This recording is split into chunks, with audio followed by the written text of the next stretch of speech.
Hi there, it's Zeynep here, and in this video I'd like to tell you about my personal experience with the ESB Mobility Award. A little bit about myself. I just finished my PhD work in MERLN Institute for Technology-Inspired Regenerative Medicine in Maastricht, the Netherlands. And I'm a member of the ESB since 2020. My PhD work is about computational modeling of cell-cell and cell-ECM interactions. One of the projects I worked on was about mechanical regulation of fibroblast to myofibroblast transition.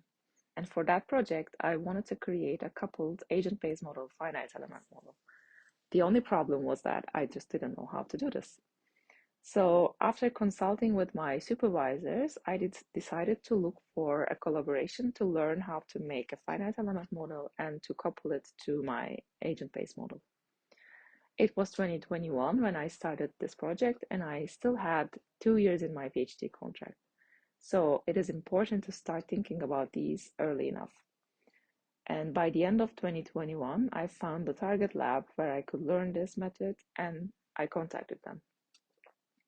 This is the lab of Sarah Cheka and Julius Wolff Institute in Charité, Berlin.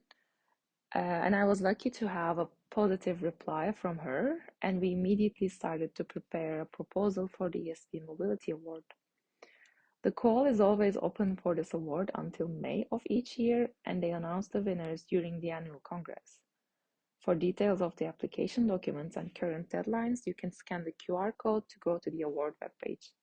So for me, I received the award in July 2022 and planned my research visit for the first quarter of the following year.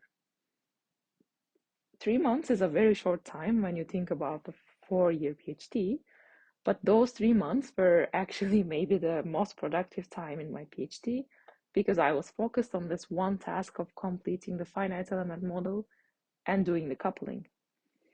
And in the end, thanks to the ESB Mobility Award, I was able to finalize the last project in my PhD work. And in this coupled agent-based model, finite element model, multiscale model of the fibroblast to myofibroblast transition, we showed how the spatiotemporal changes in tissue mechanics lead to changes in cell decision-making. In the end, I'm very happy to have applied for this award and the time I spent in Berlin. I definitely recommend everyone to try and do some sort of mobility during their PhD and apply to the Mobility Award if you are a member of the ESB. I presented the results of this project in this year's ESB Congress, and below you see the 2 groups I worked with. Next up is a little video memoir of my time in Berlin. You can imagine being in Berlin in January till March. The weather was not the best, but it gives you more motivation to stay indoors and actually get some work done.